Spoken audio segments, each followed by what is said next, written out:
It's Don here from the board. Thanks for coming along and checking out another video.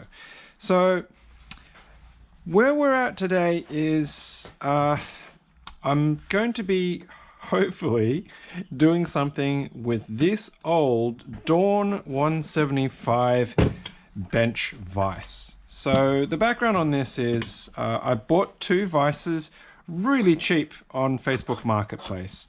Both of them had defects. They were listed as having some damage and cracks, and this one, as you can see, the front has actually cracked. Now the other one, which I don't have on the bench right now, it's over in another box, the rear of it had actually cracked. So this rear support piece of it had broken off an entire section. But it wasn't until I got them and I was checking them out a little bit more that I discovered that the actual guide rod on that one was also bent, which is what led to this piece blowing off, because the bent rod was driving this in a certain way, and the one that was still straight was putting a lot of stress on the cast iron, which actually broke it. Now this one I felt was probably a little bit easier to deal with and repair. While the one with the bent rod on it and the brake actually still works, it still moves and actuates, this one being a lot more straighter, as it were, this front plate can be sort of glued or welded back together. So that's what the plan is. I'm going to take this block off it today. I'm going to use my hand drill with the wire brush attachment to clean it up. I'm going to be using some JB Weld. Now, I've done a bit of research on the internet, watching some videos with this, and this seems to be pretty strong and is designed, can work for metal to metal contact. It does have, you know, steel reinforced epoxy as it claims. So we're going to give it a try and see if we can actually cold weld these two pieces together in some way. And then of course, once that's actually fixed and strong, then I can sort of move to seeing how I can potentially put together a workbench or an attachment to this bench that allows me to actually mount this as a bench vise that will give me a lot more capability to actually work with what I want to do. So this is a really simple bench vise. The screw here drives along this particular block, which just sits in place. It's held in by the actual the drive screw and this bit here that pushes it back and forwards. There's not very much to it. It's a very old, classic, tried and true type of design. So the first thing is I'm going to take this actual block off it. I'm going to try and not have this fall off, but let's just back that out. See, it moves really nice. It moves quite freely. I can actually take this entire rear piece off it if I wanted to, but I don't really need to at the moment. I just need to be able to get in and get a screwdriver to these two bits here so I can separate it, and then that way I can do a bit of that cleaning that I'm after. So my mess of tools here, and get out a big minus screwdriver. Of course that's too big. Might need to use one of these bits.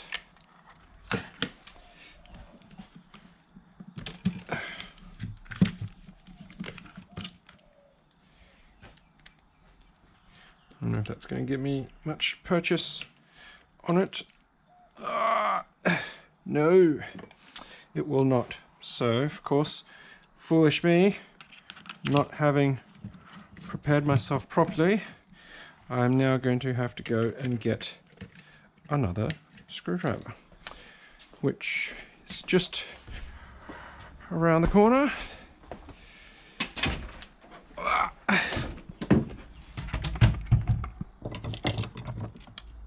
That one will probably do. Oh yeah. Okay. that going to be... All right, might need to back this out a bit more.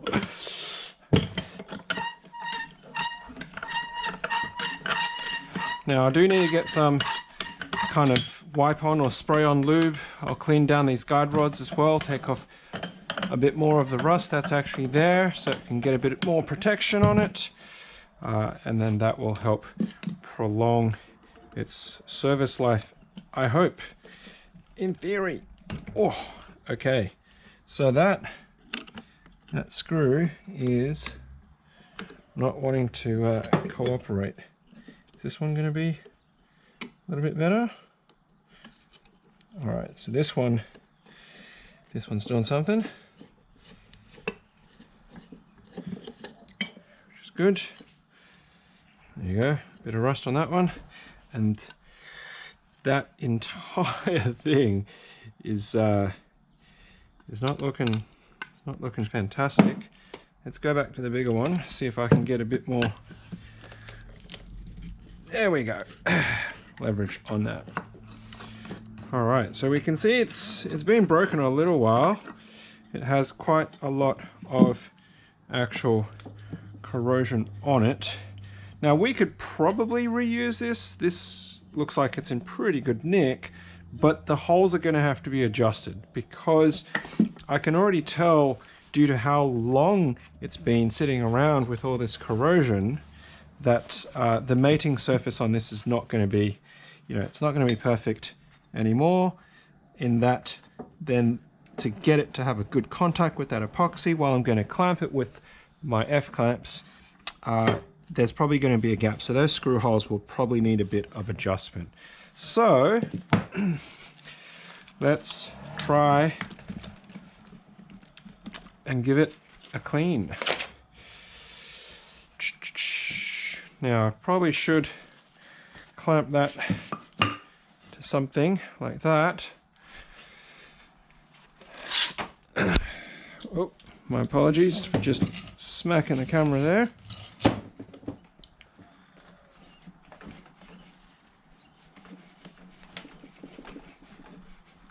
Okay, so that should be fairly well fixed now.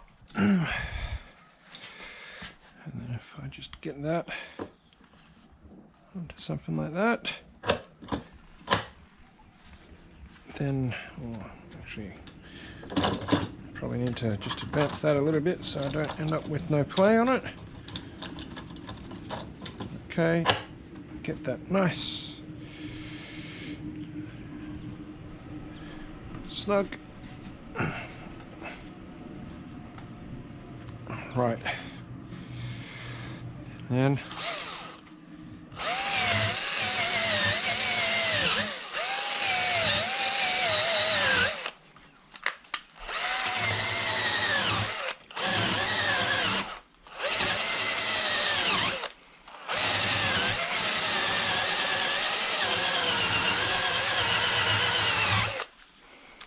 all right.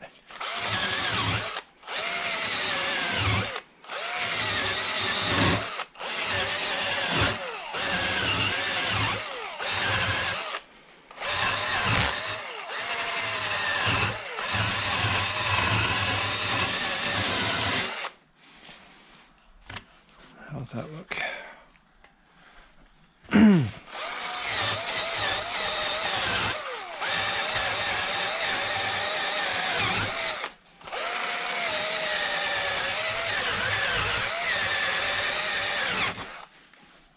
Okay, that seems to have done okay. Just give that a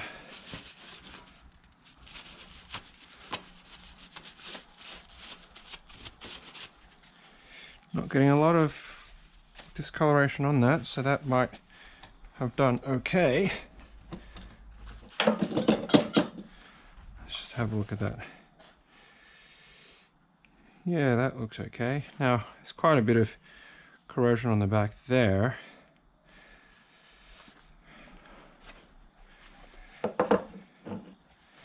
Might give that a bit of a cleanup as well. That's assuming the battery on my drill will last. It's not sounding very good at the moment. I have used it quite a bit, so I haven't fully charged it again.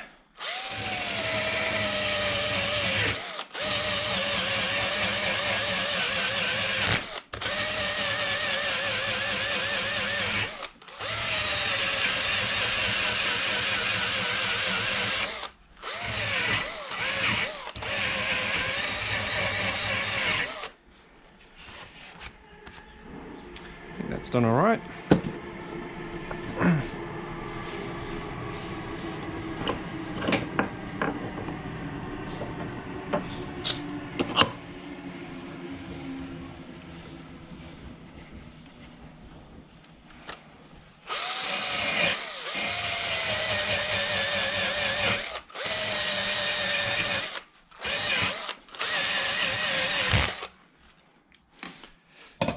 Okay, so that's good for there.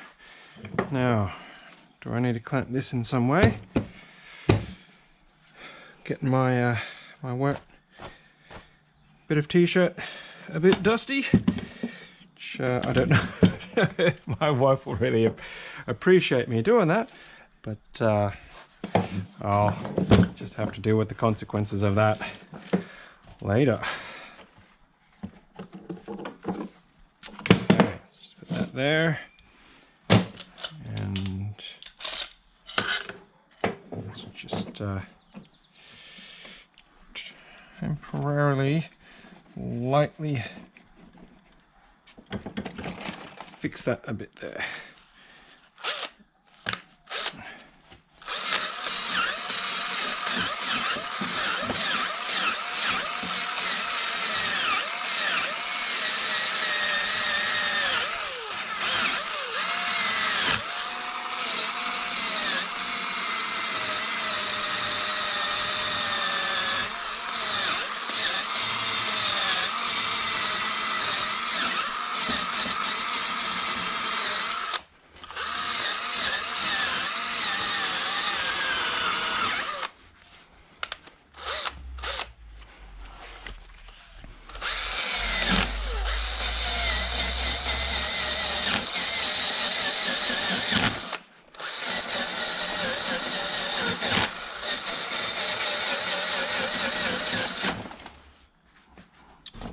Okay.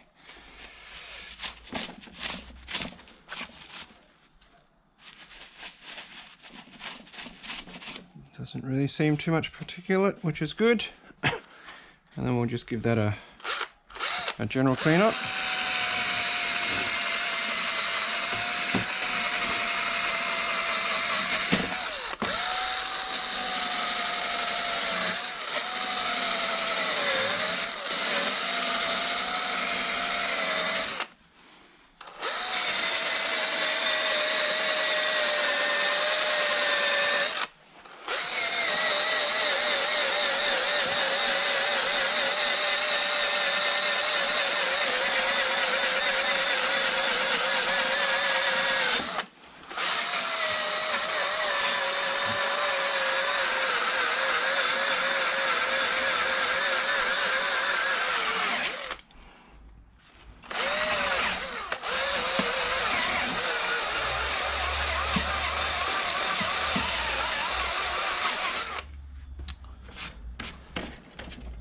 Alright, so the battery on that's definitely starting to flag, so it's not going to be super useful in a very short moment. Okay, so I'm just going to clean that off of any loose bits by giving it a bit of a wipe down there. Now comes the hard part. Getting this piece to to line up. I haven't cleaned that off. Well, let's just do that quickly by hand.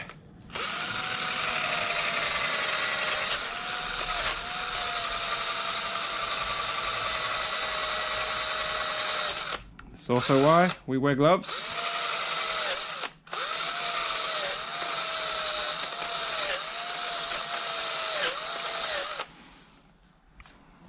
All right.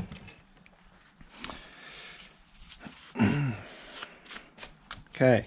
So trying to get this lined up without some kind of reference is going to be a little bit of a challenge. So what I'm planning on doing is I'm actually going to screw this block back on.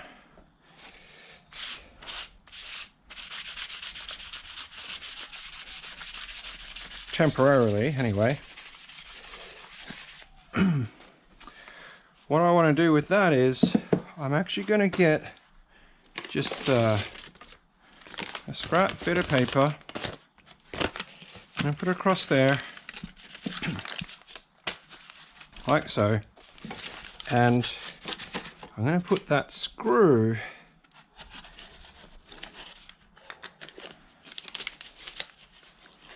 back through it.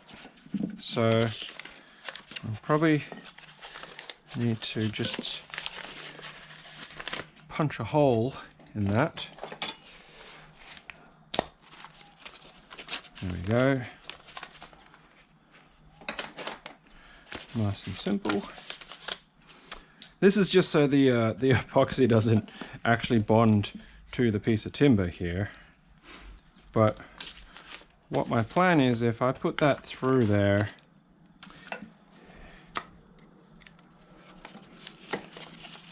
then it will act as like a backboard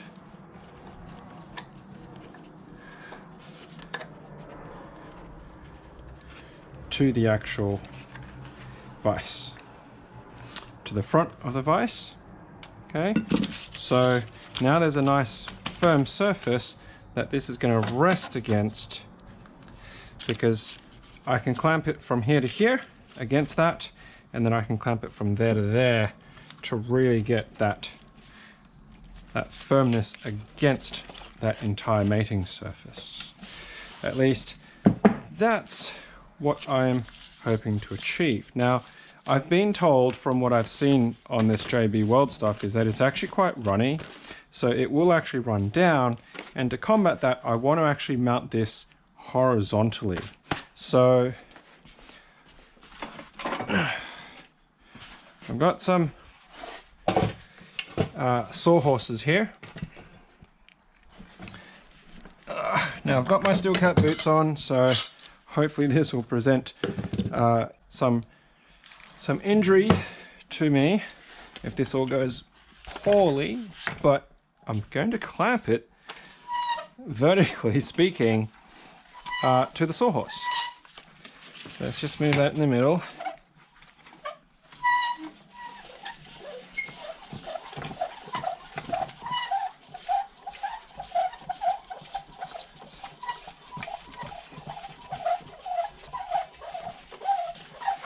Now this is the advantage of having a quick release mechanism on one if you've got one, because you wouldn't have to do all those rotations. You'd be able to just pull on that quick release and away it goes. So I'm going to cinch that quite tight, and now that surface is real good. It's really good. What I'm going to do is I'm going to apply the JB Weld to this surface rather than both, and then I can lay it down, slide it in place, and then I can clamp it both ways. So with one clamp I'll be able to go this way and get myself some clamping pressure, hopefully in this orientation. Maybe, well, we'll see. And then the other way, vertically so. At least that's the game plan. So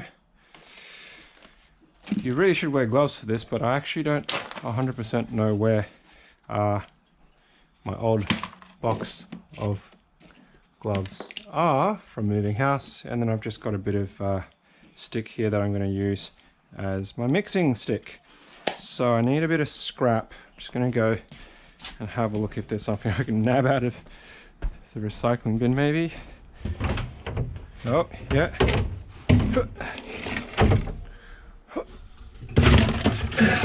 Dumpster diving in my own rubbish bin. Good old chicken crimpy. Most Australians probably would know the old chicken crimpy. Not quite sure if it's available in too many other places in the world. Okay, so it's right, so this is meant to be equal parts. Squeeze equal parts, mix surface, apply, sets in 4 to 6 hours, cures in 15 to 24. So after we set this, that's going to be pretty much it for today, and then we'll come back to it tomorrow. I hope. Now I'm not expecting that I really need to use too much of this, because I'm not really doing a massive area of this. So we'll see how much it will actually take, how much it needs. So let's just open that up. We'll pierce it with the top of the container. There we go. Oh, it's a bit... all right, so that's... oh no.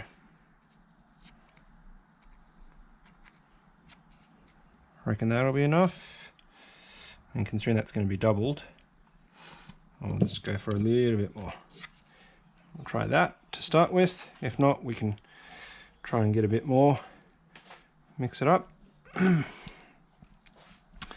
First time working with this stuff, of course. So, I mean, look, it wasn't the most expensive stuff in the world, and if I need to get more, obviously I can.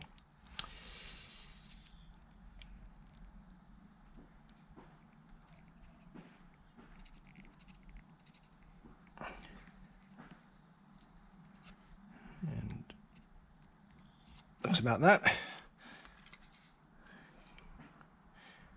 Close enough.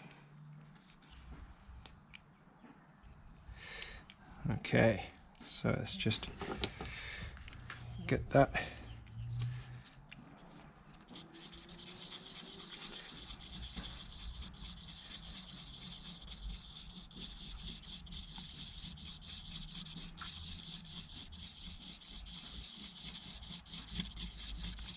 It's not as runny as I thought it would be, to be honest.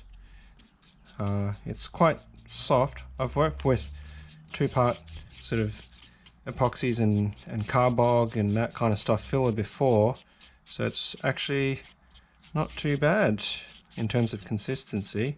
It's kind of, you know, holding shape. I would say that that's, you know, quite reasonably mixed now, which is good. Quite fast to mix in to get a good consistency. Now there's no real instructions about how long to mix it for, whereas some say that, you know, you want to mix it in for a certain amount of time. So let's give it a try. Let's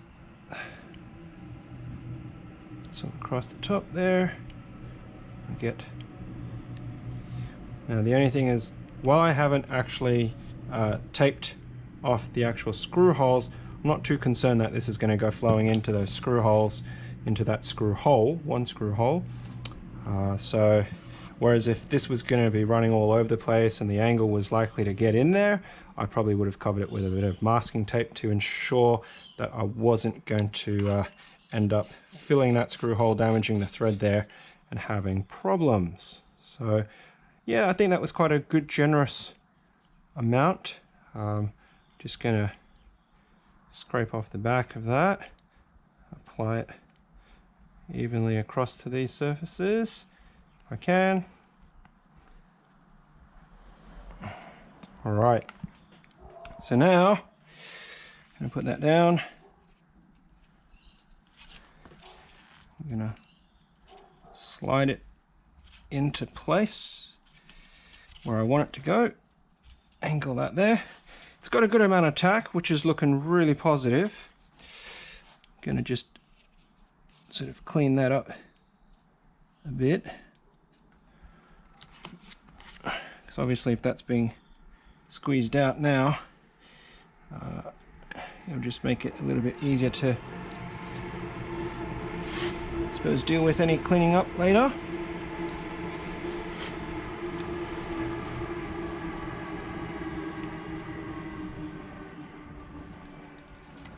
I mean, it doesn't have to look pretty as long as it works.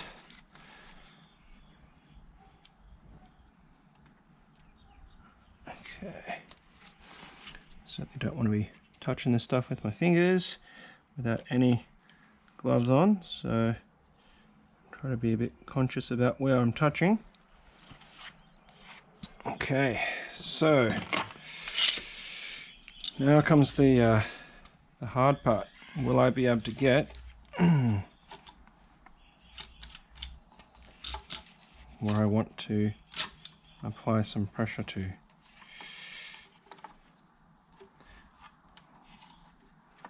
Will this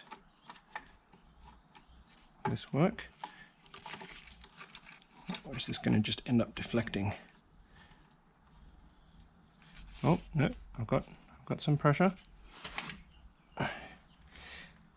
Yeah, that's good. That's pushing down. Okay, I don't want to overdo it for it to just go flying off at this point in time. And then if I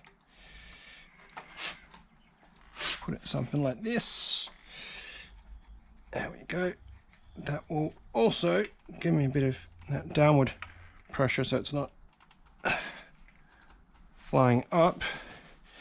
Now of course the vise is already contacting in, so it should have a reasonable amount of pressure in that direction.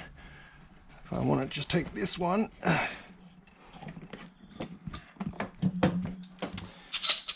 and I'm going to just apply it to here lightly so that that clamp position isn't going to go flying off randomly in some way too. So that should help that retain its horizontal clamp pressure. And I know that there's clamp pressure because it's squeezed out even more of the epoxy in between that fresh bead line. Now I'm going to actually try and make sure that that's filled in as I scrape that up.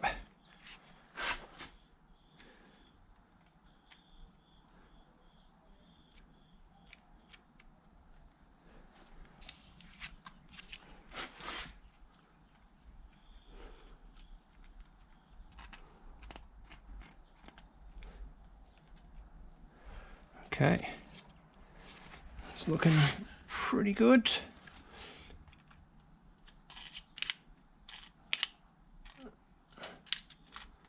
Of course, if it sticks to the paper, that's not a problem. That's the whole reason why the paper's there in the first place. And then I'm going to just take this other bit and just give that. Didn't want to do that while it still had all that excess on it, because then that would have just smeared it worse all over the place. And now I can just smooth it out.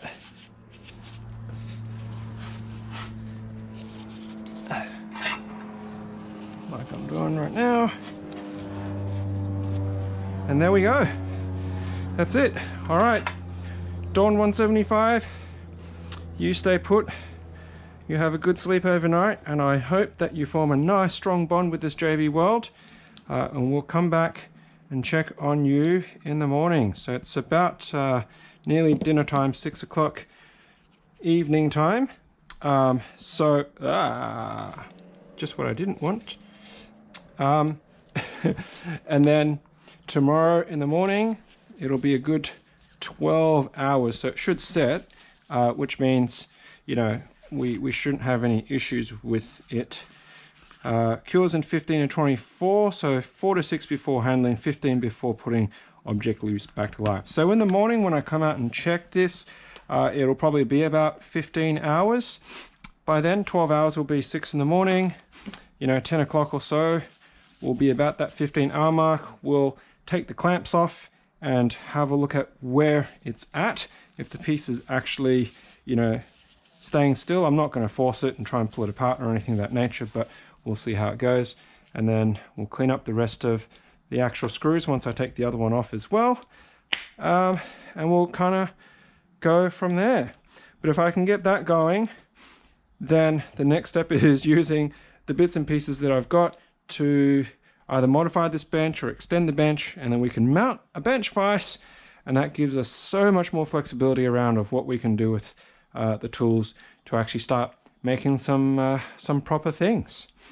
Okay, well, I'm going to wrap this video portion right now. We'll chop into the next bit once it's the morning. So we'll see you very soon.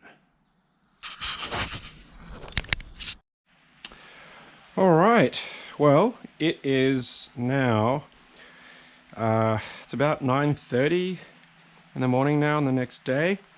So that's been 12 hours to 6 o'clock and then another 3 hours till 9 o'clock.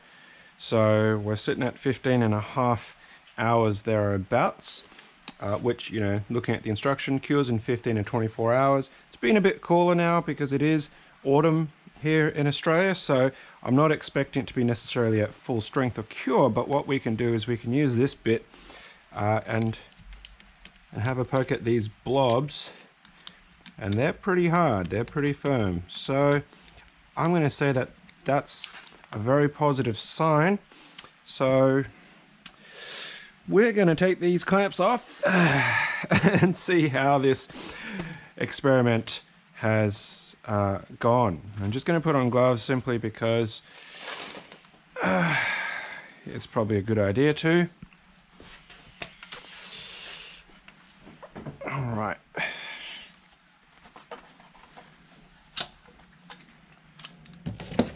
There's one free that hasn't really moved, which is good. Let's undo that one next. Okay.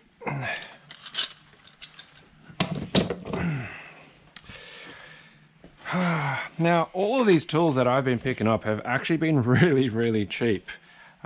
You know, F-clamps in general can be quite expensive. I think one of the shops around here is selling these for about $13 each for the smaller size. I actually picked this up on Marketplace. I picked up a set of 4 of these F-clamps for 20 bucks. So, you know, $5 each. I think I did pretty well. Okay. Well, it does look like it's held.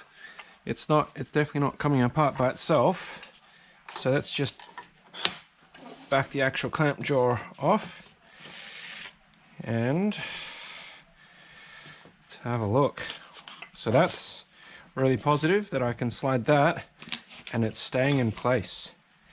Yeah, that feels good. That feels really good. All right, now let's just take these, put them underneath for the moment. Get that back up there.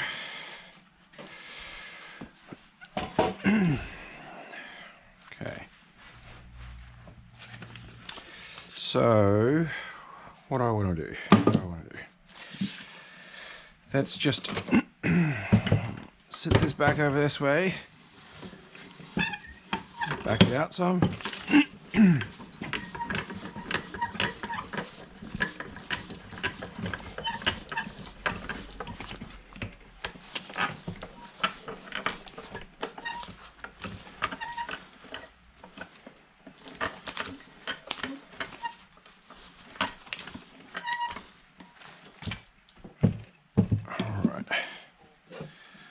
Let me get the screwdriver in there, hopefully a little bit easier.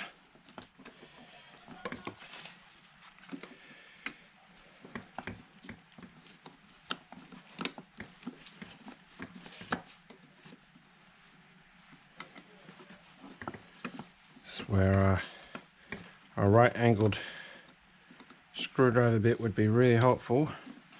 I've got one actually somewhere.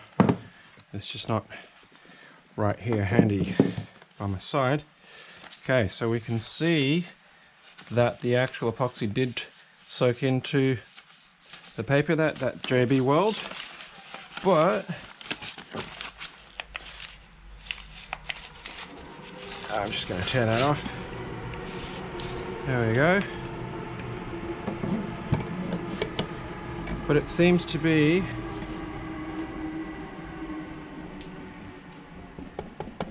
on there proper. Very happy with that. Very, very happy with that.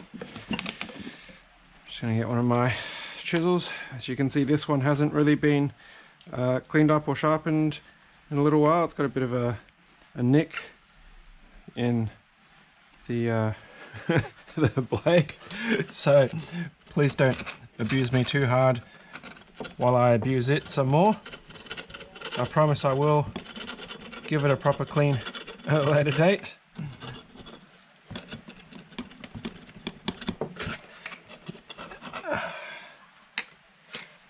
I mean, that looks all right. You know what? I can just use the drill with the wire brush maybe on it. Or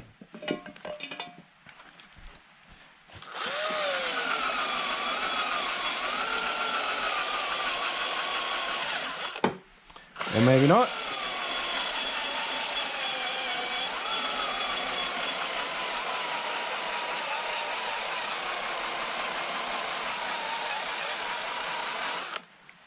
Well, I mean, it seems like it's been fully impregnated, which is good. Which is good. And it's nice and strong. Okay, well, I think it's been a success. I guess now the real question is, do I want to retain this particular sized block on it, because it's quite thick, to be honest, and it does reduce the amount of clamping width size, because you can see I've already racked this out quite far, almost to its maximum drive that you can actually get out of it. It's pretty much going to fall off once it starts getting past that. So I might need to get a bit of a thinner piece. Now I do have a bunch of plywood. As you can see, I've got a good pile of plywood here, but in my shed now, so I've now got my stack of other timbers here, which you know, I've got sort of, I think that's 12 mil or something like that, maybe, that I can use that.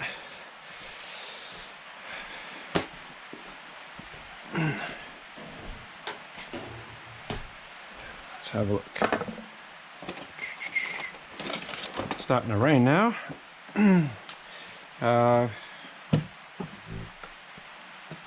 What have I got here? Yeah, so that's 12 mil ply, which is, it's a good thickness, which will serve this pretty well. Now, is the height going to be okay for it? Yeah, the height looks perfectly fine.